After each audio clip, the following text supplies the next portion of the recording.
Hey, welcome to our live stream today. I've got Dr. Tyler McNabb with me, and he's actually a friend of mine. He's a philosopher. He's a Catholic philosopher. And today he is going to try to convert me to Catholicism on the spot. And that's actually a little bit of a clickbaity way of saying we're going to have a conversation about Catholicism. He's going to give me some arguments that he's persuaded by that support Catholicism, and I'm just going to interact with them live. So he gave me like the way that this is going to work, he gave me yesterday, this is sort of, we decided to do this just a couple days ago. So he gave me like an overview of the arguments that he's going to present today. And so he's going to do that as well here. He's going to give an overview of the arguments, and then we're going to walk through each one step by step, and I'm just going to ask questions, get some clarification, and try to figure out where I sit on this argument, if I completely understand, or if I'm persuaded by it even. I'm open to being persuaded of his case today. So that's what we're planning on doing. Before we start, it's not a debate. It's not a debate. But Tyler he's going to try to convince me. He's going to try to present some arguments for Catholicism. He was actually, this is important, Tyler was he and I are friends, but Tyler was he was a Protestant growing up, right? And then after you investigated Catholicism, or the arguments for and against, and you kind of looked at some of your objections. I hope I'm remembering this correctly. You were looking at, you like really investigated your objections to Catholicism that you had as a Protestant and figured out that, hey, they weren't actually that great. And then eventually you came to find some more evidence, more arguments for Catholicism, and eventually came to embrace it. Is that basically what happened? Yeah, something like that. Though I will say, while I'm looking forward to this discussion, there is something on the line. Someone messaged me, a friend of mine messaged me, and he said that if I can convert you on the spot, during this time, that he's gonna convert right away. So, oh wow, the goal is to get two for one. So we'll see what we can do then. Yeah, we'll see how far we can get. So yeah, I mentioned that Tyler he's a philosopher, but tell people a little bit more about who you are and what you do, and what kind of things that you focus on as a philosopher, because this is not your area of expertise or focus. Nevertheless, you are a convinced Catholic based on arguments. So anyways, yeah, tell people who you are. Yeah, so I'm an assistant professor of philosophy at University of St. Joseph in Macau. And so for those who don't know where Macau is, it's right next to Hong Kong. So I primarily do epistemology, religious epistemology, and some philosophy of religion, sort of more generally. And big Plantagean, and try to defend his work, and have written a few books and some papers and so forth defending his view. So yeah, that's if you saw a video from yesterday on can belief in God be properly basic, that's a bit more of what I do. But nonetheless, someone who is interested in truth and wants to make sure that I try to know as much truth as possible, especially religious truth, right? I've read a little bit in this area and have gone back and forth with other friends, and so I'm looking forward to this conversation. Yeah, I am too. Actually, I wanted to pull up a comment that just came in from Andrew Moon, who we both know. Yes. He says, "Don't do it, Cameron. Don't turn."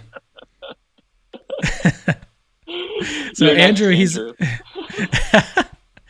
a fellow epistemologist, a professional philosopher, and he's actually a friend of mine. I would call him a friend at this point. He and I have conversations, but he's a big epistemologist, a big Reformed epistemologist. We're not going to get into those terms today. This is mainly about Catholicism. Why don't we do that? Why don't we go ahead and just jump into the conversation? So like I said, give like an overview of what your case is that you're going to present today. Give an overview for people to understand how it all works, and then we'll go through each argument one by one. Okay. All right. So one of the sort of main factors in my swim across the Tiber has to do with church history. And so I think that whether you're talking about apostolic succession, whether you're talking about confession, whether you're talking about real presence in the Eucharist, so many different doctrines. I think that you see these sorts of doctrines in seed form in the early fathers, and as time develops and so forth, the church for 1,500 years teaches these things. I mean, if you go look at what the fathers and those after the fathers said about the Eucharist, I mean, everyone's pretty much on the same page. While I won't say that transubstantiation was necessarily taught in the early church, the idea of real presence and so forth, I think clearly was.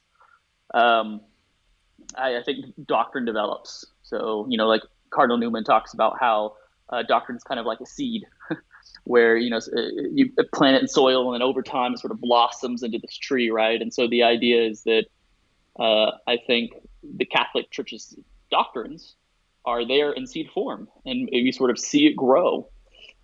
John 16 talks about how the Spirit of God will, I believe he's talking to the church in this context, will guide them in all truth. Matthew 16 talks about how the gates of hell won't prevail against the church. And so, I mean, the question is, was the Spirit really guiding them to all truth? Were the gates of hell prevailing against the church for many, many years, until, thank God, Luther, and then actually really after him, because he was too Catholic, right? So, I mean, I find these sorts of things sort of implausible. That God abandoned the church, basically. I mean, if you look at the church especially, they were really, the fathers were very serious about the church not possessing error. They were really hardcore about the church being infallible and possessing truth. In fact, right, Timothy, right, says that the church is a pillar of truth, the pillar of truth. And so the idea that the church has got it wrong for 1,600 years just seems quite implausible to me. So that's kind of like one thing to put on the side here. Another sort of idea that really sort of moved me. So I was, once an evangelical philosopher, and I still consider myself evangelical, broadly speaking. But when I say that, I mean sort of like the Protestant stripe, low church Protestant stripe. And in doing so, I was like a libertarian about politics. I was not a classical theist. I was a theistic personalist or neoclassical theist, or whatever term one wants to use. And just sort of like over time. So these were actually objections that were preventing me from being in full communion with the church. And over time, I realized I was wrong about these things. So I'm quite persuaded now by the first way. In fact, my former graduate student, now a PhD student at Birmingham, and we recently wrote a paper where we actually reference capturing Christianity in the paper, one of the footnotes. But defeating the first way. So I'm not sure exactly your views on that, but be more than happy to talk about the first way here. But the idea, I think that the church teaches classical theism. It teaches that God is impassible. For the idea that the early fathers, given the Greek philosophy and how they treated philosophy and so forth, I mean, it's very clear that their background led them all to be classical theists. They weren't theistic personalists. And so, but studying arguments for classical theism led me to classical theism. And I was like, oh man, I got that wrong. Okay, glad I had that right. Interesting. The church had that right the whole time. Libertarianism. I accepted political libertarianism. I thought that was the way to go. And then I realized, actually, that's not the way to go. There's some good arguments against it. In fact, I co-wrote a paper with Jeremy Neal arguing for God's existence by way of talking about political authority and arguing that God gives nations robust political authority, much more so than sort of this Gnostic view that the government should just be there to protect private property and enforce contracts and protect life. And so I was like, man, I got that wrong too. What do you know? The Catholic Church has rejected this sort of libertarianism. And, it's got that right as well. Interesting. And I think the church has gotten sexuality right. And all, whether it be what marriage is, contraception, abortion, And it's like, wow, look at them get that right too, and look at how lots of churches right now, including evangelical churches, are quite weak in these areas.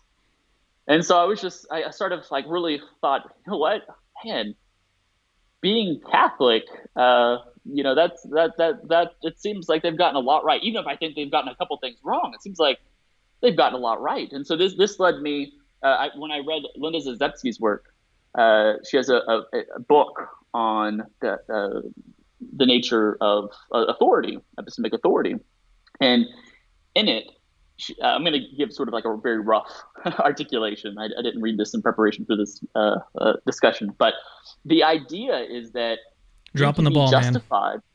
Man. I know. You can be justified in accepting the authority or the testimony of a community if you think that by attaching yourself to this community and trusting their testimony, trusting their authority, putting yourself sort of under this jurisdiction, so to speak, you're going to end up believing more true things and less false things. And I thought, that really sort of resonates with me. And so can you repeat that? So yeah, the idea is that you're sort of justified in accepting the testimony or the authority of a community if by accepting the testimony or authority of the community, you're going to believe more true things and believe less false things, right? That's roughly, this is Zabzewski's. Yeah, we'll get into that. Okay, I'm just going to put that aside for right now, and we'll get clearer on that later. Okay, and then what she suggests is like, and actually it's better if this community is a long-standing community, that it's a community that's not blinded by one age, right? It's not blinded by the intuitions of the 21st century, but it's long-standing over time. And so it's better to subject yourself, under this. And so obviously the Catholic Church, right? Guys like Augustine and St. Thomas and St. Anselm and all these great, fantastic minds that I'll never be able to even get in the same ballpark with them, right? And so being able to attach myself to them, and I mean, our age has blind spots. I'm sure that there were different writings that they had access to, and they had different testimony sources than we do now. And so it's better to sort of attach yourself to a long-standing community. And then she basically advocates for something like bishops, where the community needs to have these sort of gatekeepers of the community that are able to apply, the message of the community, the rules of the community correctly. And so I'm just like, man, this really makes sense. This really seems right. And hey, what that leads me to think is I need to attach myself to the Catholic Church or the Orthodox Church. And similar to the other argument, let me clarify, doesn't, I think, get you Roman Catholicism, but sort of Catholicism or Orthodoxy, right? And so taking both these things in conjunction, hopefully maybe now I've sort of, I've already moved you, Cameron, to the edge, and now I'm going to push you forward, right? So I'm quite convinced that in Scripture there's a good biblical case for the papacy. And so obviously the text that everyone talks about, right? Matthew 16. Everyone always talks about who is the rock. I think it's like a red herring. Like, we don't actually need to even talk about who the rock is. So literally his name's Rock, right? But the key thing in that text are the keys. The keys that he gives to Peter, and he tells Peter, "Hey, here's authority. Whatever you loose on earth will be loose in heaven, and whatever you bound on earth will be bound in heaven." And that's like, wow, that's a lot of authority to have. And I think what Matthew is doing there is painting a picture. So if you go to Isaiah 22, there's this prime minister figure, and he's given a key, and he's told, whatever you open will be open, whatever you close will be closed. And even reading Protestant scholars recognizing this sort of connection, it seems quite obvious to me. And so, yeah, the idea is that Peter is being sort of portrayed here as the new prime minister. Jesus is the king, and Old Testament times, as well as ancient Near East, the mother was the queen. You have polygamy and so forth. So oftentimes the mother, she took the role of queen. So Mary's the queen, and Peter is the prime minister. We got this whole, kingdom family thing going on. And then you look at the Acts, right? Peter is the one who opens the gates, so to speak, for the Jews in Acts 2. He's also the Spirit's like not falling with the Samaritans, and so they go get Peter and John, and Peter and John show up, and then the Spirit falls. And then in Acts 10, right, Peter and Cornelius, Peter opens up the gates for the Gentiles there as well. And so and you see this need for apostolic succession. And so with Acts 1, I think that's clear. Someone dies and they're like, we got to replace them. And then you read, Clement of Rome, probably written, I think, around 70 AD, talking about apostolic succession. And so, it seems to me like there's a real plausible biblical case that Peter was the prime minister, and then we have some evidence to suggest apostolic succession, the office that the individual had in Isaiah 22. Had succession, and so I think that sort of moved me. And then the last thing I'll say is in reference to Fatima.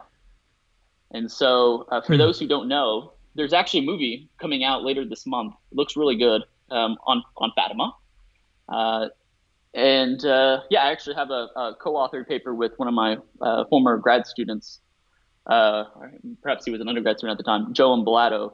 And we have a paper, it should be out any day now, on Fatima. And the reason why Fatima caught my attention was because Catholics all the time talk about Marian apparitions. That Mary appeared here, right? And I thought, you know what? If there was actually like any sort of evidence for that, that would sort of lead me to continue my path being a Catholic and so forth. And that would sort of strengthen my faith, so to speak, in Catholicism. And so I looked at a handful of different apparitions, and I thought, Fatima probably looks the best, most well documented, and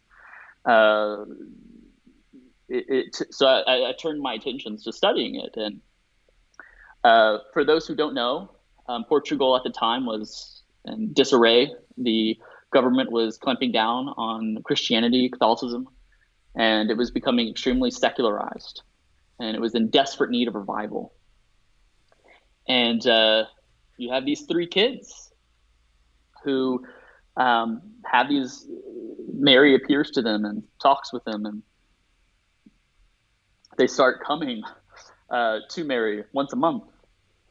And the people start hearing about this, and they're like, what?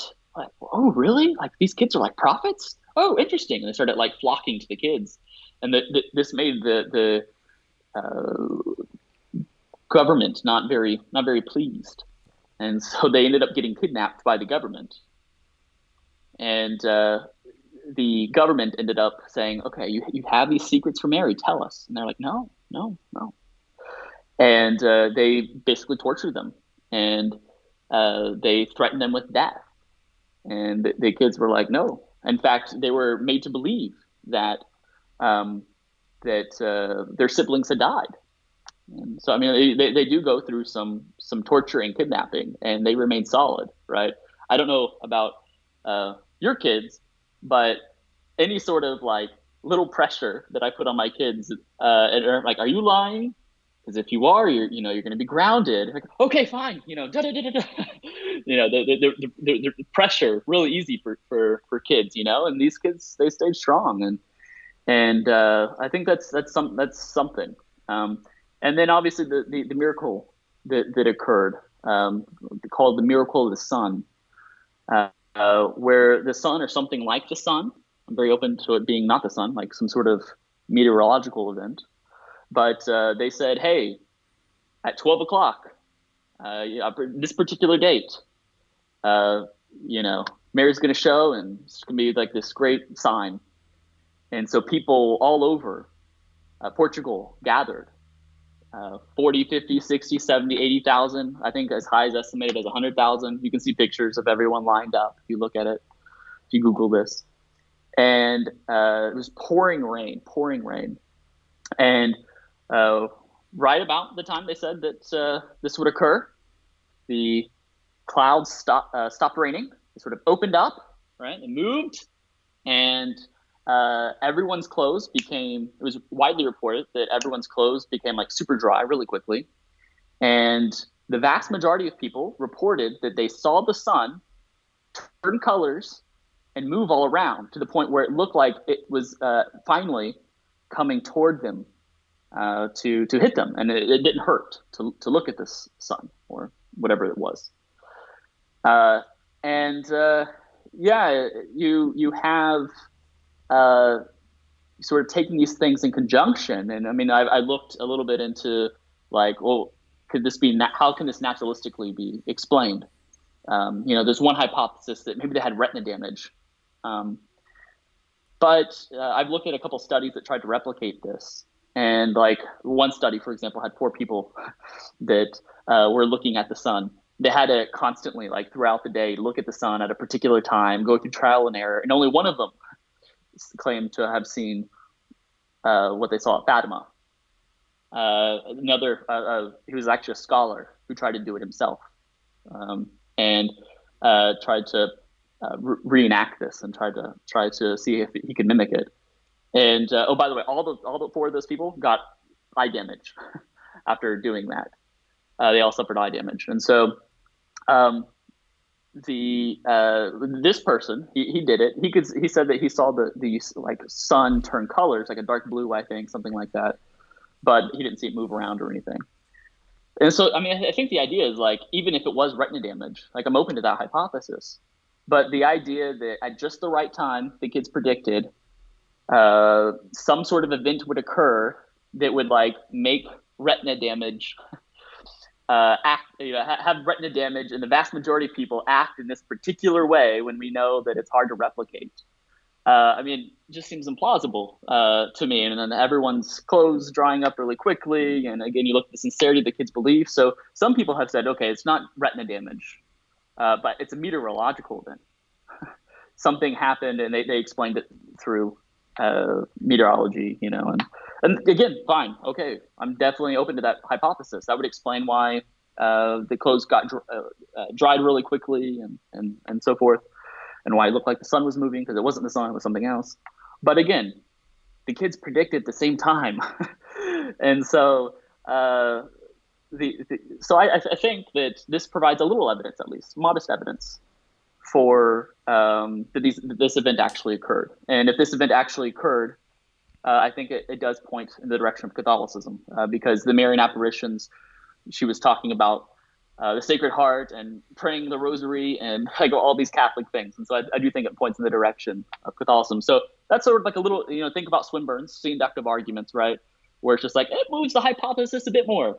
And so you got these Fatima and biblical cases of the papacy. It sort of, to me, points you in the direction to specifically go Catholic instead of Orthodox. Though I will say, honestly, I don't know if there really is a substantial difference between the two at the end of the day. We could talk about this if you want, but at the end of the day, some Orthodox theologians sound very similar to certain Catholic theologians, and even about papal authority and so forth. And so I'm not convinced that there actually is substantial difference between the two traditions. But so that's kind of my thought process, so to speak, of my journey for the last so many years. And so I guess now if you want to move the conversation to your thoughts, and then we can go one by one. Yeah, cool. Okay, so let me first do this. So we had a question, and a lot of people are noticing that I'm wearing a hat today. I don't normally wear hats, but the hat that I have on says, "By the way, Christianity is true."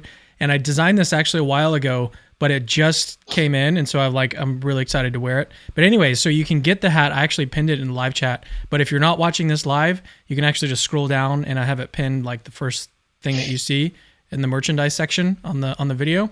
So if you want to pick up the hat, that's the way that you can do it. So that out of the way, we did have a super chat. I want to get to that as well, because it references a couple people, I think, that I would like to have on the channel at some point. All right, here it is from Jay Shy. He says, when you start talking to Trent Horn, let me get it up on the screen here. There we go. When you start talking to Trent Horn and Jimmy Akin, then you'll really change your mind. Listening to them changed my mind. I'm not a Baptist anymore. I now have the full true canon in church. So I would love to have, I mean, I've talked with Trent Horn. He and I shared numbers, and we've even chatted a little bit. So I want to talk to him more. I want to engage more with his work. Jimmy Akin, I'm not super familiar with, but I hear a lot of good stuff about him. So I'd like to interact with his work as well. This is a big area of interest for me, and it started a little bit while back when I first met with Matt Fradd, as many of you watching know, and so I'm definitely open to researching all of the best pro-Catholic resources as well as the best pro-Protestant resources. So I'm still in the process of doing both. All right, so real quick, can I say I think the best Protestant resource is Jerry Wallace and Kenneth Collins' book. But I do have a couple papers responding to it. So I wasn't utterly convinced, obviously, but I think that's moving the conversation forward and more academic than sometimes these debates happen to be quite less on the academic side. And so, I've got that book. Those who want that, yeah. Yep, I got that book. I've been reading it, and it's pretty good. It's pretty good. Yeah. All right, let's get back to your case. So to me, I heard four different things. Correct me if I'm wrong. So the first one was about the church. The second one was the argument about community, and if you basically accept the community testimony, then you're going to have more truth. You're going to believe more true things. Right. And then the third one is about apostolic succession, and then the last one was about Fatima. How do you say that? Fatima, or I don't know. That's how I say it. I don't know how. I'm in a former Portuguese colony right now, so I'm sure they would probably correct how I say that. But so not just specifically apostolic succession, but the sort of biblical case and a little bit of a historical case for papal succession. So papal succession. Papal office. Yeah, papal office. Okay. Yeah. All right, so we'll get to that in a second. Yeah, so I can just share some brief thoughts on that real quick on the apostolic succession or papal office. So that's like the area that I haven't looked into yet at all, and so I'm really interested to hear like what your case is, so I can learn more about it. All right, so let's move back in the conversation to the church and get clear on like what the argument is supposed to look like from the church. And so I heard you say a couple things. You said it was implausible that God abandoned the church. The church has. That the church had anything wrong seems implausible to you. The church, you said it teaches classical theism. I think that's pretty dubious. And then you said church has a lot. You said the church has a lot right. So it sounds to me like at least part. Real quick, if I could, go ahead. I can correct slightly. So it wasn't that I find it implausible that the church got one thing wrong. The idea is that the church. I find it implausible that all these sort of features that we've talked about that the church got wrong, and not just got wrong, but got wrong for 1,500 years. And so so my thought on that is, why couldn't they get something wrong that's even like sort of important? Like to me, so here's some of my the background beliefs that I'm bringing to this conversation. I think that you pretty much share them.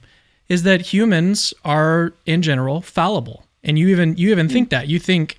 You're a complete 100% fallibilist about in your view in epistemology, right? You don't think that we have any infallible knowledge. And so if we come to the conversation with that understanding that people can get things wrong, they're not infallible. And so it seems pretty plausible that a church comprised of humans is going to get some stuff wrong. And so it's not to say that they're going to get everything wrong, because even Protestants don't think that the Catholic Church has everything wrong. They just think that there are certain key points, certain key areas that they're wrong about. So to me, this one, I don't know. I'm not super persuaded by that one. Yeah. So I think that it's not just like, oh, they got something wrong here and there. But I mean, we're talking about pretty important things. So whether it be... I think the Eucharist is really important. Who we baptize, so baptizing infants. What does baptism do? It ties one into Jesus, right? It washes away original sin. What's justification? right? What is apostolic succession, right? What that's to say, like visible identifying markers of what the church is, right? And so the Eucharist, like, as you mentioned. So I mean, we're talking about some really substantial things, and again, the background knowledge that we both share is that the church is called the pillar of truth. The Spirit's going to guide us to all truth, and the gates of hell aren't going to prevail against the church. And so, when I just think about it does seem sort of implausible to me. But okay, so here's Well, here's the way that I'm kind of thinking about it right now. So when I think about like the beliefs or doctrines that are sort of necessary for salvation, I think that the church has got those right. And so when we're thinking about beliefs that are important, I think that those are really the ones that the church has got to like maintain throughout their whole history. So the ones that are necessary for salvation, basically. So if you don't think, a lot of Protestants don't believe this. Some Protestants do, obviously. But if you're a Protestant, you don't believe that baptism is necessary for salvation, then that's not. I mean, it's still important, but it's not necessary for salvation. And so, I guess that's. What do you think about that? Yeah. Well. So I would think that the church as the collective of Christians have the beliefs that are sort of necessary for salvation. Those have been preserved. So I think you and I both agree with that. Christ, the Trinity, right. That sort of thing. Right. Yeah. So again, though, so basically going back to those passages, it's like. Okay, the church is a pillar of truth, and by the pillar of truth, we mean like it'll always have the essentials to faith, or the Spirit's going to guide us to all essential truths, or the gates of hell won't prevail against the church, and by that we mean like the church get lots and lots of things wrong, lots of secondary doctrines wrong for 1,500 years, but it will always keep those essentials. And I mean, these are the people who helped. Formulate our canon, who were the ones who recognized by the Spirit which books, right, belong. And so, I mean, it seems to me sort of a hard bullet to bite to say, it's kind of almost like a Mormon argument. Obviously, I don't think that Protestants are Mormons. Please, no one kill me. Clearly, Protestants who love Jesus, and I'm sure some Mormons do as well. But that's not to go down that rabbit hole. But just this argument style is kind of like that. And so Mormons are like, we had the essential doctrines; they were all there. But there's this great apostasy that happened when like the last apostle died, and thank God for Joseph Smith, who through him and the Reformation of the church, we've come to enlightenment. And I'm not saying it's to real quick as you're talking, but it is similar. What's the reference? The pillar of the church or the pillar of truth? What's the reference on that? 1 Timothy 3:15, I believe. God, my app is like wanting me to give it a review instead of letting me look up a verse here. Okay, what is it again? It's in 1 Timothy. I think 1 Timothy 3:15, if my memory serves me correctly. I'm a Catholic now, so I don't really know my Bible. So once you become Catholic, it sort of like leaves. It goes away. All right, so let me give just some context, because this is my first time hearing this argument. So here you go. I hope to, this is starting in verse 14. I hope to come see you soon, but I am writing these things to you so that, if I delay, you may know how one ought to behave in the household of God, which is the church of the living God, a pillar and buttress of the truth. Great indeed, we confess, is the mystery of godliness. He was manifested in the flesh, vindicated by the Spirit, seen by angels, proclaimed among the nations, believed on in the world, taken up in glory. Yeah, so I think that buttress of the truth, to me, it seems plausible that we could interpret that as the truth of the gospel, or like the truth of the what's sort of necessary in order to be saved. So that seems pretty right to me. Like I want to agree with that. I want to say that the church is a pillar and buttress of the gospel, the truths of the gospel. Right? So, but that to me doesn't sound like it's entailing that the church is close to infallible. Mm. So you're sort of going with the interpretation I sort of mentioned earlier, which is sort of you're applying all these passages, but I mean that's not how it was applied in the early church. It wasn't applied Well, no, like that what I'm until saying. until Cameron, you know, in 21st. I know, I'm sure Well, there's other here's Protestants who applied it in a similar way, but I mean, the idea is that for almost 2,000 years, it wasn't applied. It wasn't understood. The church was understood to be infallible, and so I think that has to account for something. And real quick, just to okay. summarize where I was going with that, the original argument was that it's the same sort of thing. It's like, well, hey, you know what? The church got all these things wrong. All these, I think, really important things. Mm-hmm. Sacraments and justification and apostolic succession, what a church is. They got all this wrong until, thank God Martin Luther, he came around, though he actually believed a lot of these things too. And so really, thank God for the people who came right after Martin Luther.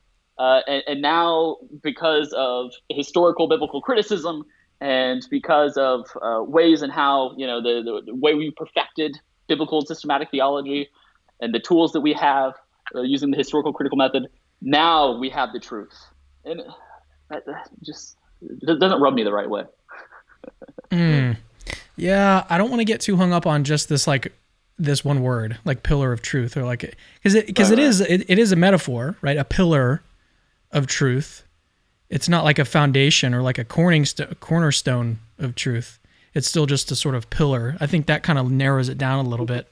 Feel free to get it out, that passage out of okay. the way. Just this on its own. The idea that the church got all this wrong for 1,500 years, and you basically have to make something like a littler Mormon argument, quasi-Mormon argument, we'll call it. Well, I don't. That seems plausible to me. I just don't think. Okay, so I don't think that the church got all the necessary stuff wrong, right? They didn't get the necessary stuff wrong, right? So they got everything else right. So yeah, and so I think the Protestants, got the deity of Christ and the Trinity and the idea that we have to repent and believe, right? But everything else, everything else was added on as traditions of men. That's what a Protestant's going to say, right? So they're going to say that you had the truth, you had the necessary stuff, but then you just added on a whole bunch of other stuff that was never necessary for it. Yeah, and the church was sort of allowing the gates of hell were sort of prevailing on the church, and wrapping the church up in bondage. No, they weren't. Traditions they weren't. And then finally Martin Luther emerges and the bondage is let go. They weren't, though, because if the pillar of truth refers to like the essential truths, then the devil hasn't prevailed against that. Right. Okay, right. Let's move on to the second. Let's move on to the second argument, if you're okay with that. Okay. Okay. So the second one, and this one I really like because it seems just like, I don't know, it just seems awesome. So this one is basically that if you accept the testimony, is it you said testimony or what else? Testimony like or testimony and authority of an organization or community. Yeah. Mm-hmm. Yeah, and this can apply to any. It doesn't have to be a church. Exactly. That's why I love it. This is why you love it. That's why I love it. So, and this I was just going to say, it doesn't have to just apply to a church. It can apply to any kind of organization, any kind of community. You can think about the scientific community.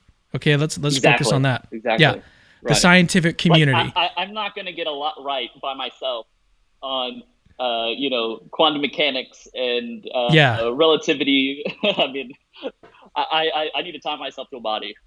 Yeah. So I really like that. So here's my thoughts. My thoughts are, as a Protestant, I'm still obviously tying myself to a community, right? The Protestant community. Right. Just like you're tying yourself to the Catholic community, Orthodox are tying themselves to the Orthodox community, I'm tying myself to the Protestant community. So it's not like I'm just floating out here in the ether. I'm still very much part of a Protestant community, and I still draw upon the experts, looking at a commentator on each passage or each biblical book of the Bible and everything. So I'm still very much part of a community. So I don't really see how this necessarily supports Catholicism over not just Orthodoxy, but also Protestantism. Well, I think there are some important differences, right? So this is where I'm going to be like, well, my community's better, right? Yeah. Because my community is a lot older, and it has people who are like its officials, who are in charge and who actually have authority and can apply the traditions rightly of the community. And so I mean, I think that, the sort of Zepsi's points about sort of the longer the community is in reference to age and having these basically de facto bishops, I do think that counts for something. And then of course there's just the whole Protestant spirit, which is at the Reformation, the idea of sort of putting tradition, using scripture to judge tradition instead of using tradition to interpret scripture, right? Yeah. And so, I mean... So let me say this. Yeah, go ahead. So I like this argument a lot, and it does actually move me a little bit toward either Catholicism or Orthodoxy, mainly because of the point that you made about length of time that it's been around. When I think about it, I mean, it would be nice, and I think every Protestant should admit this, it would be nice if we had something like a Catholic Church that has sort of had this successive line, going back all the way to the time of Christ. Like, I think we should hope that that's true. We should want that to be true. And I think what this argument does is it kind of draws out some of those intuitions that we already have, that when you're part of a community, a long-standing community, it seems a little bit safer, like you're going to have some more truth there because of how long it's been around. So I think that this does move me a little bit that direction. Can't say how much, because I still think that there is a community in the Protestant community, even if it's a little bit newer. And also I think... A lot newer. Oh, yeah, it's not just a little bit newer, it's a lot newer. And specifically, like, the community that I'm personally part of is like a non-denominational community that doesn't really have a whole lot of like within the past 20, 30 years. So I think that this argument actually is a good argument to join like one of the main Protestant line churches or something. Like Lutheranism or Methodist, or like join something that is a little bit more established, maybe. Gotcha. So I'm okay with that. I think that that's probably, I mean, I want to do that anyways, is not just look at Catholicism, not just look at Orthodoxy, but also look at the other Protestant denominations and see what they teach and what can be drawn from them. Because there are some Protestant denominations that, for example, entertain transubstantiation in the Eucharist, and not just entertain it, but they believe it. You know what I mean? So I think that's I like this argument a lot. I like it a lot. Yeah. Well, one last thing I'll say on it real quick. Is that, and again, just sort of how this community is a little bit cooler, right? This is the cool kids community. I need to say something about that too. Okay. Well, finish your thought. I got mine. Okay. The idea that they were, and you alluded to this somewhat, but that this community was around when the Bible was being formed. And, I mean, these are the people that were around. Well, that's the claim. Were around. And so, even if you want to say Orthodox or Catholic, whatever. I'm telling you, these longer non-Protestant communities. I mean, we're talking about people who are around a lot longer and around in a more significant time. Okay, sorry. Go ahead. What were you going to say? I was just going to say that on the point of community, this is only tangentially related. So I wanted to say that I have had legit religious experiences when I go to Catholic churches. I've had that. Like, I had one as recently as a week ago. I went to a Catholic church for a funeral. And when I went in, I felt like something's right about this. It's a weird feeling. It's a weird sensation. So I think that that's also like a point in favor of Catholicism. You might think that that's not really like evidential. It's not like a good argument for something. But if you watch the show that we did yesterday on epistemology, that can actually serve as some pretty solid evidence for you, at least for me in particular. A religious experience like that, it would be a sort of properly basic belief if Catholicism were true. So I think that I take that kind of stuff really seriously. I take religious experiences really seriously. So that is, for me, one point in favor of that. Now, I will say that I've also had religious experiences at Protestant churches. So it's a kind of like, weigh this one against that one. And so I think it does provide, but it is something in that direction. And I want to make the distinction that, going back to what you said about Richard Swinburne, is like, you can have some evidence, and a lot of people just don't take this seriously, and they should. You can have some evidence that brings you a little bit toward some position. But that doesn't mean that that little piece of evidence is going to do all the work, or that it's enough to get you all the way there, right? So you can have little evidence here, little evidence there, but then ultimately maybe the total evidence still weighs in the other direction. So when I say something like, I think that this is a good argument, I want to think about it more, I think it does actually weigh in favor of Catholicism over Protestantism or something like that, that doesn't mean that I'm saying that, oh, now I'm going to be a Catholic, or now I embrace everything that the Catholic Church teaches. It's just saying the more modest point that, yeah, this is some evidence in that direction. I think that we should be able to do that as intellectually honest people when we're investigating. Yeah. For sure. Yeah. Swinburne calls them C-inductive arguments. And then when you have enough C-inductive arguments, you have this sort of P-inductive argument that makes the whole hypothesis more probable. Real quick on the properly basic thing. I actually debated about talking about this, but then I was like, I didn't want to do overkill from last night. But since you brought it up. I brought it up. It's fair game. Yeah. I know exactly what you're talking about. And so I have had religious experiences in Protestant churches, of course. And I think Catholicism and Orthodoxy can make sense of this, because they are Christians and you're coming into contact with God. But the experiences that I've had in the Catholic Church have been a little bit different.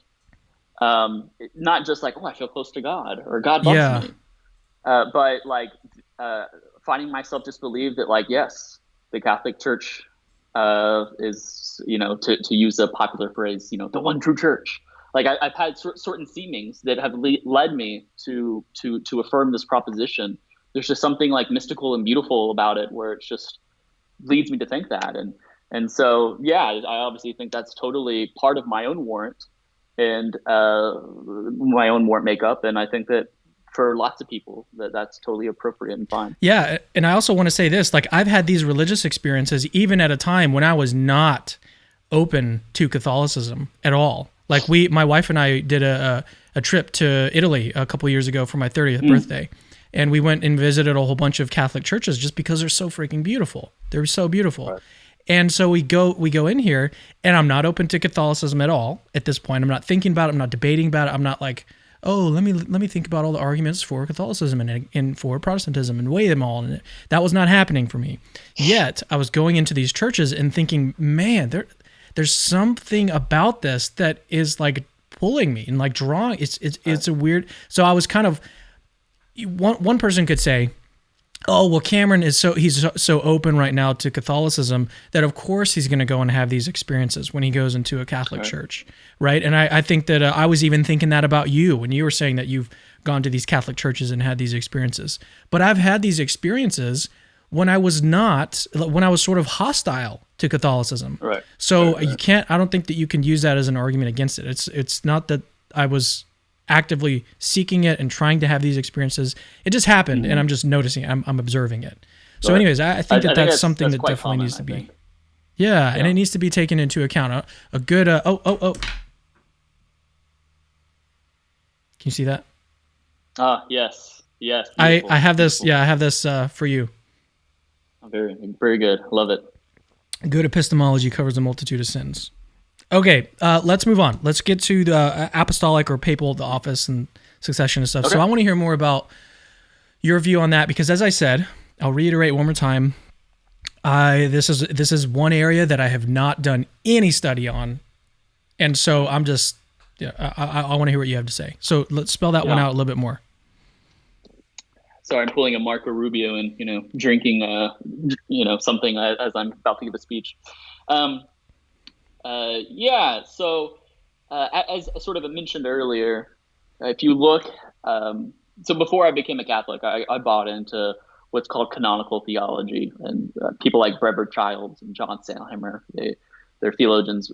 John Sandhammer was a Southern Baptist theologian. I mean, we're not talking about, this is like a especially Catholic way of thinking about the Bible or something. And basically, you're looking for the shape of the final canon and how that can affect interpretation, and you're looking for how other passages within the same book and how other passages in other books might be being used in later passages or later books. And this all helps you interpret the text, right? And having bought into this, when I read Isaiah 22, where you have this prime minister figure who has a successive office, who's told, here's a key, you open it, it opens, whatever you close will be closed. And then I read Matthew 16 and I'm like, dang, yeah, that does look like that Peter's being portrayed as, this sort of prime minister figure. And then you look and wait. Matthew 16, I need to look this one up. Yes. Do you know what part of the passage it's in? Toward the very end. Toward the very end. Okay. I believe. Okay. I've become Catholic now, so my biblical knowledge so you don't is read the slowly Bible. dripping out of me. Yeah, exactly. Oh man. Okay. Where is it? Keys, Peter confession, maybe like round. Okay. 16, Yeah. Peter confesses. Okay. Yeah. Or something. Yeah. Okay. And he says, is it, blessed are you, Simon Bar-Jonah, for flesh and blood have not revealed this to you, but my Father who is in heaven. And I tell you, you are Peter, and on this rock I will build my church, and the gates of hell shall not prevail against it. Keep reading. Oh, I will give you the keys of the kingdom of heaven, and whatever you bind on earth shall be bound in heaven, and whatever you loose on earth shall be loosed in heaven. Then he strictly charged the disciples to tell no one that he was the Christ. Which is, yeah, it was still sort of related. Okay, so the idea of Peter on this rock, and by this rock we've got to make the connection from this rock to Peter, right? That's part of this argument. Well, I don't even think it has to be. As I said earlier, I think this is even kind of like a red herring. Okay. Peter gets keys. That's very obvious from the text. He possesses authority. Well, Peter and also the disciples get keys, right? If Peter is not the rock. Well, he says, go ahead and read the passage again one more time.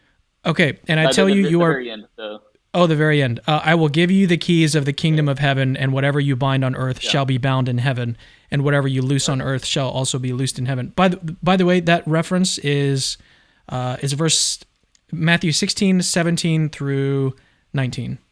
For anyone following along, want to pull it up on your own screen. I probably should have had that available, but I don't. Go ahead. So, I mean, you could, and later on he does give authority like that to the other apostles, but I do think that Peter is being called out here especially, right? He's specifically like, hey, Peter, and, and you using you, hey. And so especially reading that in light of Isaiah 22, where, again, you have this prime minister-like figure getting a key, and whatever he opens will be open, whatever he closes will be closed. And then you look at Peter's name in the Gospels. He's named first, right?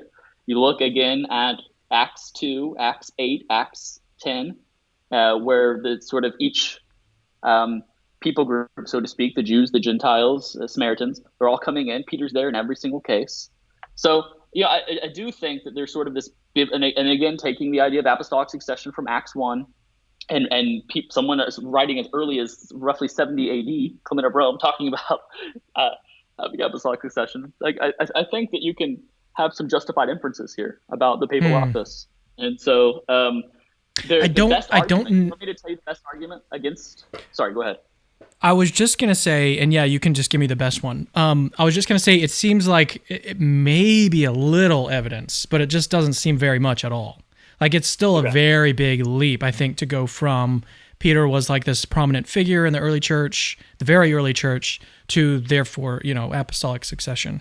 It just seems to me very, like, it's expected on that hypothesis. I don't want to deny that at all. We'd expect that evidence if apostolic succession is true, but I think we'd also expect that evidence on a number of other hypotheses. Go ahead. Well, so the key here, to no pun intended, right?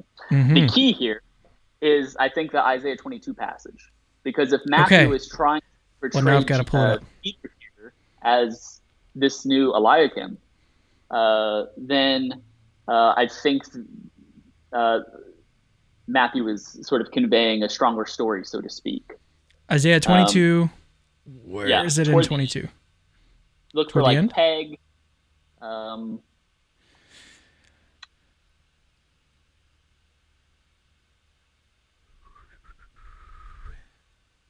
This is bad, having some downtime like this. Hopefully people aren't just leaving the live stream.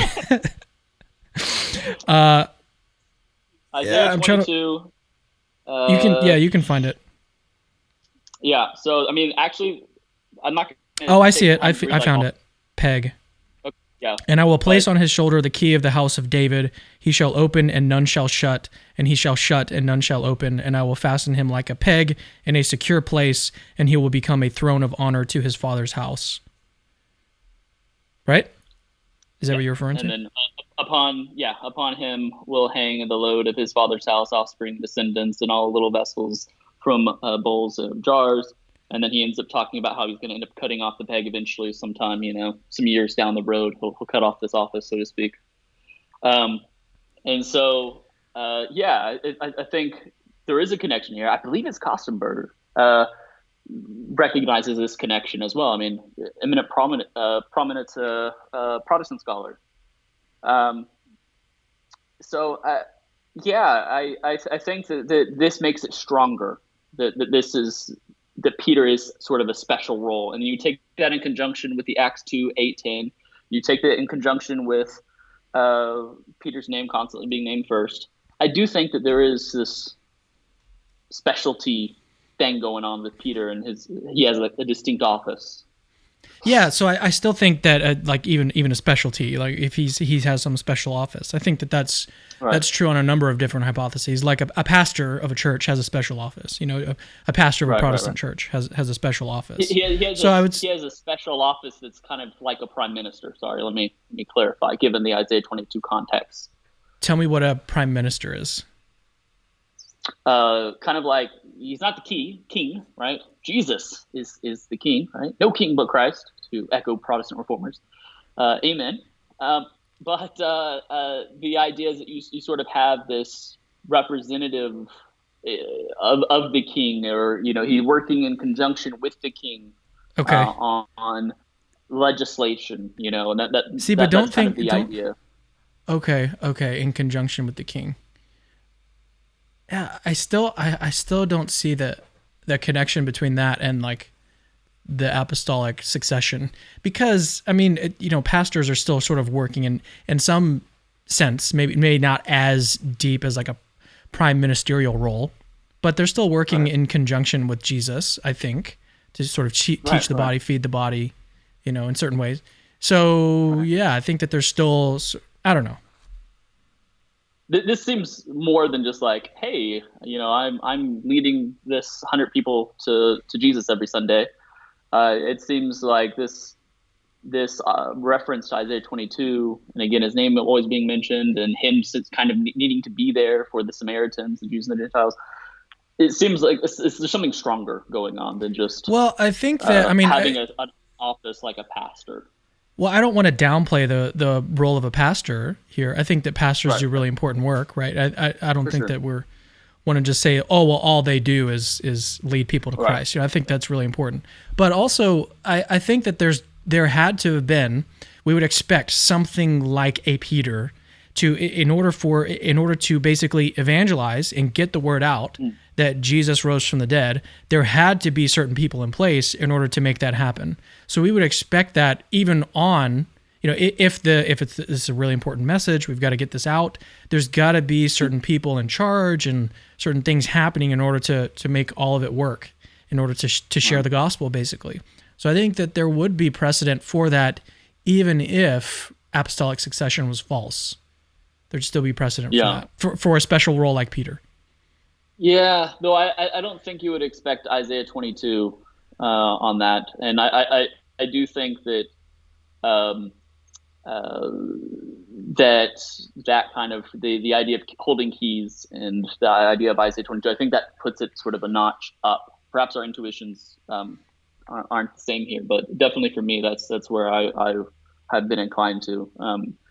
But real quick, if you want me to say the best, I think the best response for the Protestant mix against this sort of view. Okay. Do you want me to go there or no? We have time. Yeah, we can do that, and then we'll move to Fatima. Okay. So sort of, I said earlier that the Isaiah 22 office, you have succession, it seems. And then you have the importance of succession in Acts 1 we see, and you have Clement of Rome talking about succession. So for me, I don't think that it's like super obvious that this special Peter prime minister office will have a succession, but I do think that there's some evidence that points in that direction, that you would expect that sort of thing. But one response is to say, actually, guys, if you just look at history, right, that it's not the case. Like, there's no evidence for a special bishop, if you'd say, in Rome. And so this is what, for example, Jerry does. Who, by the way, for anyone watching, Jerry is one of my best friends in the world. Love him to death. Super smart. He's also right on this. I really appreciate his argument here. The argument is to say, look at like what Clement of Rome, look at Shepherd of Hermes, look at Justin Martyr, look at Ignatius. These four people, you would expect them to talk about a special bishop in Rome, and they don't. And so they do talk about apostolic succession, but they don't talk about a special bishop in Rome, right? And so, here's kind of like a C-inductive argument, so to speak, against this view. And so I've recently written a response to this, where I think that if you date Clement of Rome to 69, 70, for example, Mike Licona dates it around that time. I think that if you date it to about this time, obviously Clement of Rome isn't going to be some special bishop at this time, right? Peter and Paul literally just died. So Clement, if you look at the succession list, is named after. He's like the third person mentioned, right? I think on Irenaeus's list. And so you wouldn't expect Clement of Rome to be referring to himself as a special bishop of Rome. Again, Peter and Paul just died. And you have to give the time for doctrine to develop a little bit. So I do think that that's an important point to make. And if Shepherd of Hermes is the early part, if it's written around the same time Clement of Rome is, again, you wouldn't expect. He refers to Clement of Rome. It seems like it's Clement of Rome. He refers to him as basically this kind of like glorified secretary. And so, but you would expect that if that was in the, long before 90, long before he took this office, or supposedly took this office. And with Ignatius, a lot of people make a big deal about Ignatius not mentioning a bishop in Rome. And he talks to everyone. He's like, it's so important, the bishop, you got to obey the bishop, right? Obey the bishop, right? Hardcore, every single letter. He's like this. But with the Romans, he doesn't say this, right? And so some people are like, oh, this is evidence that there was no bishop. But if you look at his other letters, he says a bishop is essential. You don't have a church without a bishop. And then you look at Romans, and he sure seems to treat them like a church, but not only a church, but a really special church. He says they're first in charity, and that only they can prevent him from martyrdom. First in love, and talks about how special the Romans were. And so are we to think that, given his background beliefs about a bishop being necessary for a church, that he thinks that they're like a really great church who has authority? I mean, it just seems implausible. And then, Justin Martyr, he doesn't mention anything. He's an apologist. I'm a philosopher. Until very recently, I've never mentioned the Bishop of Rome in my writings, right? And in my writings that have apologetic nature to it. But just like 2 generations later, like 40 years later after Justin's writing, Irenaeus speaks about a list, about Peter dying, and then you having Linus and there might be one other person, I'm not sure, and then Clement of Rome and so forth following. And so, I mean, you'd have to say that Irenaeus, basically 40 years after Justin Martyr, basically doesn't know what he's talking about. He's projecting. Historians will say he's projecting the current papal office at 180 into the past. But it's like, man, he doesn't. Irenaeus is really smart. You're saying like within 40 years he totally has like made up history. I mean, I don't know. It doesn't seem very, very plausible to me. So to me, the history stuff, there's not the very early history stuff. It's like kind of a toss up. Yeah, it's kind of a wash. I don't think that there's compelling evidence really either way. But given the biblical evidence, which I'm inclined towards, and maybe you said earlier, at least a little bit, I don't know. Maybe a little bit inclined to think that this pushes the hypothesis this way. I don't know. Maybe I misunderstood you, but I think you said that. And so, yeah, then there you go. So. Yeah, so I don't know if it pushes it that way, because I think that there are other equally plausible hypotheses. So I don't know that it pushes it that much that way, but maybe that'll change after I look into it more. But I want to move on to Fatima. Before I do that, I want to say we have 420 people watching this live. That's really cool.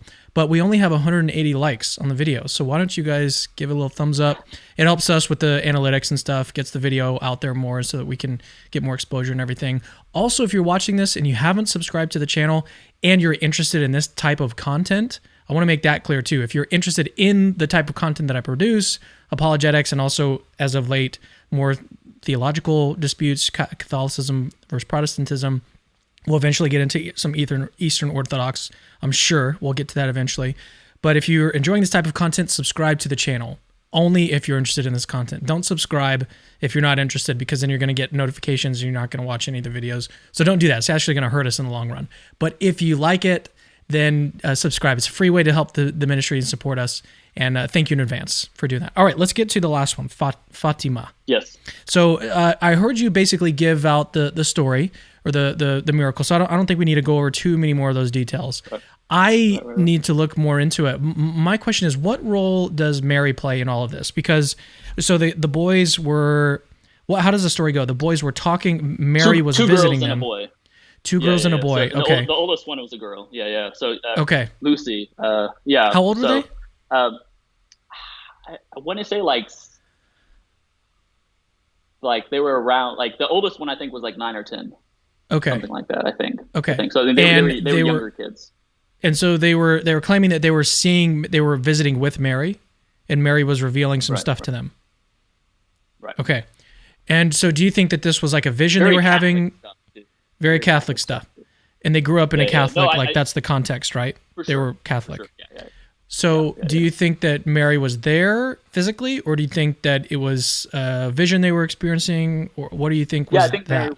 I think Mary was there. So one of the Catholic teachings, right? One of the Catholic dogmas, infallible dogma, is that Mary, being the new Eve, was assumed into heaven and being the Ark of the Covenant, or having its place in heaven. I think that she was physically there, and in some special way at least. And again, sort of the evidential bits being kidnapped and psychologically tortured. They remained true and steadfast. I think that counts a lot. For those who are familiar with the resurrection debate, I think that's some evidence. And then the idea, like I said, the scientific sort of analysis, where to me it just doesn't seem really plausible that you get the same results, that you expect the same results that occurred. So, strictly speaking, on some sort of naturalistic explanation of what was going on, and then as a Christian, seeing the massive fruit. So again, literally, the church in Portugal was about to be like smashed. All Christianity in Portugal was was about to be gone, and then this occurs, and massive revival breaks out, and Portugal becomes very faithful for many years. So go ahead. Yeah. So I'm just trying to get my head wrapped around how the story goes and everything. So they were visited by Mary physically, is the idea. Right. And Mary told them some things, and one of the things they told them was, hey, look, there's going to be this event that happens on noon on this day, and so basically you guys got to look at the sun. Is that what she said? You watch the sun, watch something happen, or was it?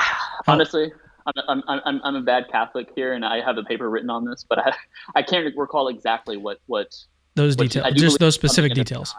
There was something in the sky that they were supposed to look at. I don't recall the exact details. Yeah. Okay, so question about more of the details. Sorry if you don't know this one. What was the percentage of people that saw something versus the percentage that didn't see anything? Yeah. So sadly, in my research, I look at academic sources. I look at lots of different things. I didn't. It seemed basically like the vast majority saw something for sure. Okay. Something on the order of 60 to 80%. Yeah, I think it's not more. Maybe more, if not more. Okay. Right. And so, what do you think the explanation is for the people who didn't see anything? Why didn't they see something? I in the paper basically I'm just kind of toss up my hands and basically say there's no like amazing hypothesis that explains everything perfectly well. Yeah. But I mean, you have some reports where it seems like people weren't even looking up in the sky, and all of a sudden they just looked up in the sky and they saw something and they were like, "Whoa!" Um, But there were and reports of people's clothes drying really fast. So right, here's a question right. like, all right, so one of the points So that's why I'm of inclined to meteorological event. I'm inclined to think that some sort of meteorological event happened okay. Okay. because it explains the clothes being dry and so forth. All right. So when I think about a miracle, there's always a point in the Bible. Whenever a miracle occurs, there's some very specific point that's trying to be made, and God's trying to do something very specific, right? So what would be the point of drying the clothes and having this miracle happen? So I think one of the points that you could say is that like, well, God wanted to revive the church in Portugal. He wanted to make sure that it didn't die out, and so he had this thing happen, and so that it can continue and flourish and everything. But why dry the clothes? Like, wouldn't the sun be enough, or would it not be enough, you think? Well, I think it was just a byproduct. So I'm inclined to think it was a meteorological event, and Mm, uh, the one of the explanations talks about like um, how the atmosphere would be like superheated when this sort of phenomena would occur. So like there is a phenomena that we can explain naturalistically of what they experienced, and if this was it, then it probably would bring a lot of heat and dry up the clothes and so forth. And so I think it's just sort of a byproduct. I'm inclined to think that there is sort of a natural explanation in that sense. But again, the idea is like, dang, they were really good at predicting this. And so that, hmm given the being really good at predicting it and The the religious sincerity of their context. faith, the sincerity of their faith, because it did seem like they were sincere, then yeah, like I said, I don't think it's like amazing evidence. I don't think it's as good as the resurrection, but I do think it is some evidence that sort of points someone in that direction. So Okay. And so then the challenge for a Protestant would be, could you come up with an explanation of this that's compatible with Protestantism over Catholicism? right, right. Right? So we talk a little bit about that in the paper. Oh, sorry, go ahead. I didn't realize you were gonna. Oh no, that was it. Okay. Yeah. So we talk a little bit about that in the paper, um, and so you might think that, for example, this is what Jerry, one of his objections he gave me when I first came to him about this. He said something like, "Well, hey, look at like all these churches in South America that are Protestant, and like a lot of the Protestant churches in South America are actually like hostile to Catholicism, and there are miracle claims in these settings. So would you really expect, does this cancel the miracle here out, right?" And what we say is like, no, not at all. So there's some major differences, I think. First off, general healing claims, or like claims about healings, uh, financial miracles, or weather changing miracles by themselves, I don't think points to one specific religious tradition. With Mary and talking about the Rosary and talking about all Sacred Heart and so forth, she doesn't talk about like, hey, y'all should actually convert to Orthodoxy, or you actually Martin Luther had it right. And so I do think that this sort of points more in the direction of a specific religious tradition than other miracle claims in other Christian traditions or other religious traditions. In the same way that the resurrection of Jesus, right? I'm quite open to thinking that miracles happen in Islamic or Hindu context, but the significance about Jesus resurrecting from the dead, right, after claiming to be the Son of God and so forth, I think that makes a big difference. Yeah, I mean, to Yeah, me, it just seems kind of obvious that, like, okay, the story involves Mary, right, and that's a very right, central part of Catholic doctrine. right, So that seems to at least weigh a little bit in favor of Catholicism for sure. here. Not even just a little bit, but like a lot.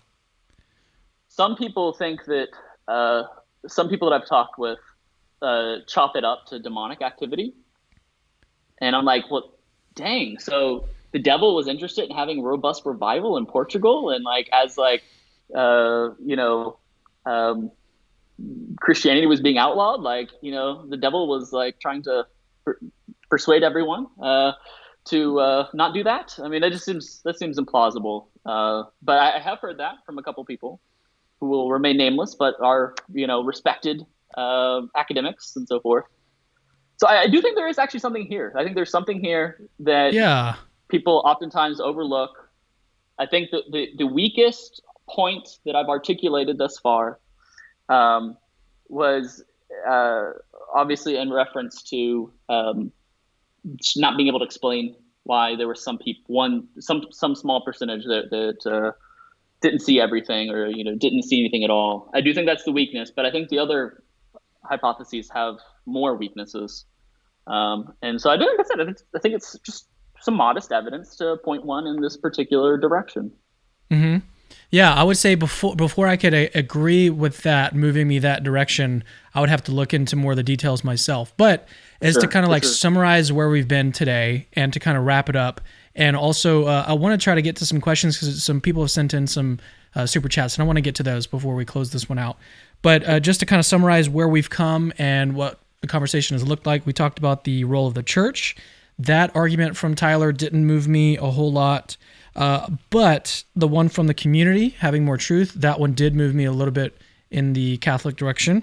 Apostolic succession, wasn't really moved a whole lot on that one. Tyler, sorry. But on Fatima, that one may move me a little bit more in that direction once I look into that one a little bit further. All in all, in the end, you haven't convinced me, Tyler. Sorry to say, you haven't convinced me completely to become a Catholic today. But you did at least get me a little bit there. Okay. Fair enough. Yeah. And again, I mean, I'll send you the paper, actually, the Fatima paper. Okay, cool. And, yeah. That might be of some help. And like in it, we mentioned, for example, what appears to be, it's not super explicit, but we mentioned what appears to be people who weren't even looking up in the sky. And when they looked up they saw something. A lot of the reports are, I'm reading the early reports and so forth.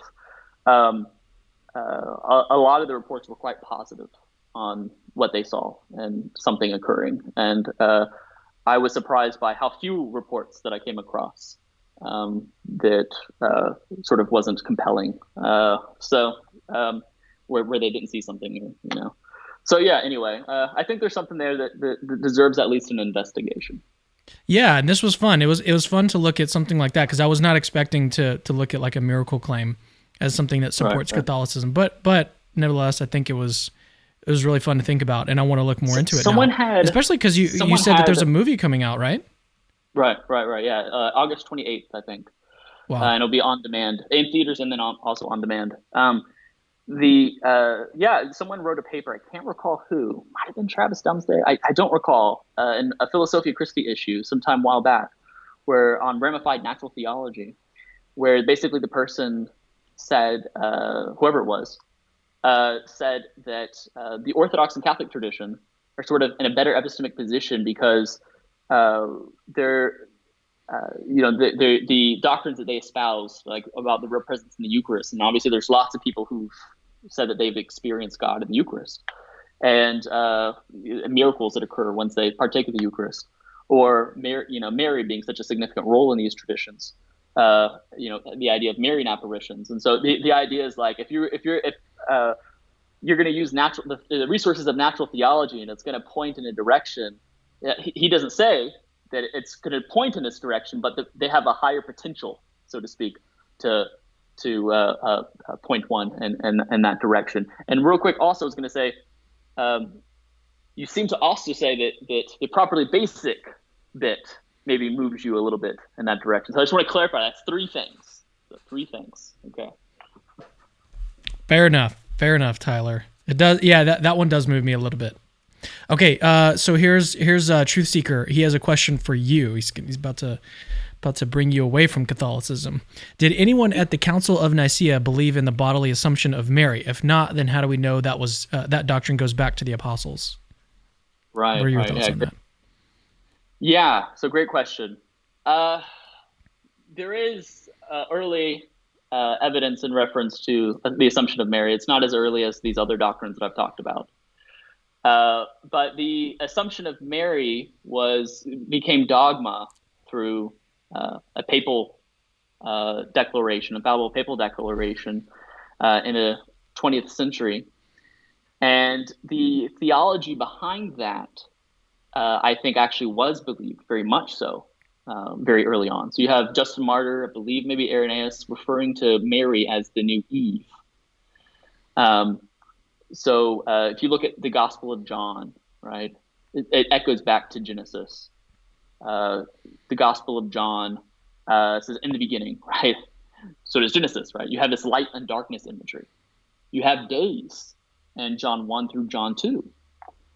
And so it'll say like the next day and the next day and the next day. And then it'll be like on the third day. And if you basically count the days, you get to the seventh day in John chapter 2, where you have a wedding at Cana. And Jesus calls Mary what? Woman, right? It's all echoes of Genesis. And we all know Jesus is the new Adam. That's Paul's clear about that. And so the early church thought that Mary was the new Eve. And she's also the new Ark of the Covenant. She is in Luke, what happens, right? Mary comes into contact with Elizabeth, and John the Baptist jumps for joy. And, Elizabeth says, like, who am I? That the mother, of my Lord shall come to me. And then she stays in the hills of Judea for a couple months. Well, guess what happens in Samuel when David comes into the Ark of the Covenant? David says, who am I? He jumps for joy. And the Ark of the Covenant stays in the hills of Judea for a couple months. And so, again, using this kind of canonical framework that I mentioned earlier, right? I mean, it seems like Mary's being portrayed as the new Ark of the Covenant. She's being portrayed as the new Eve. And the church recognizes sort of this logical entailment of, hey, and they have the right. They have the right to interpret logical entailments from doctrines or entailments that they perceive as entailments, right? And so the Ark of the Covenant is in heaven. Revelation makes this clear, and it belongs in heaven. If Mary is the new Eve, well, then all of a sudden talking about being sinless, right? The Immaculate Conception, Christ's grace and merits being applied to her at conception. And then if she's sinless by God's grace, by Christ's merits, then as the new Eve, she's not going to stay down in a grave, right? She'll be raised. She didn't suffer the same fate that Eve did, and the consequences that Eve did. And so when you look at these, and again, new Ark of the Covenant, she's the Ark of the Covenant, no common thing can touch her. Like perpetual virginity now makes more sense. Now it's a little bit more clear why it was widely believed in the church. Even Martin Luther, I believe affirmed that. Don't quote me on that, but I believe that's right. And so, I mean, if she's the new Eve, if she's the new Ark of the Covenant, I think the church has the right, if Catholicism is true, right? If you can imagine that hypothetical for a second, Catholicism is true. There is this papal office, there is this magisterium, there is this infallible magisterium, and this infallible magisterium can has the right to sort of articulate doctrines that have, always been believed, but kind of needs more articulation, so to speak, or like an entailment of this doctrine that's been believed. And if you think that's the case, then I think you have an okay case for the Assumption of Mary.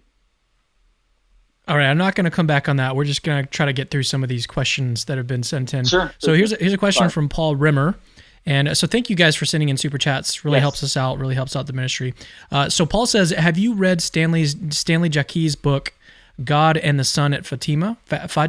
He gives a good case that physics can explain the mechanics of the miracle, but not the timing. Seems similar to what you think.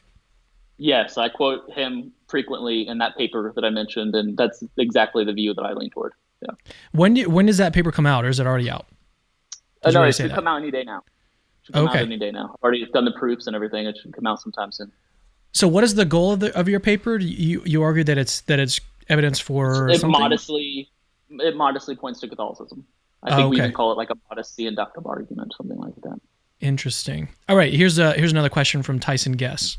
He says, thank you for your super chat, Tyson. He says, Jesus said his church will bind and loose infallibly, Matthew 16, 18, 18, 17. So is there a church that has made binding decisions on doctrine that all Christians believe? Well, is the idea, maybe, Cameron, you can help me out here, is the idea something like, in order for the church to be infallible, all Christians would have to believe it? Is that the idea? Yeah, I think that might be the idea. Is there a church that has made binding decisions on doctrine that all Christians believe?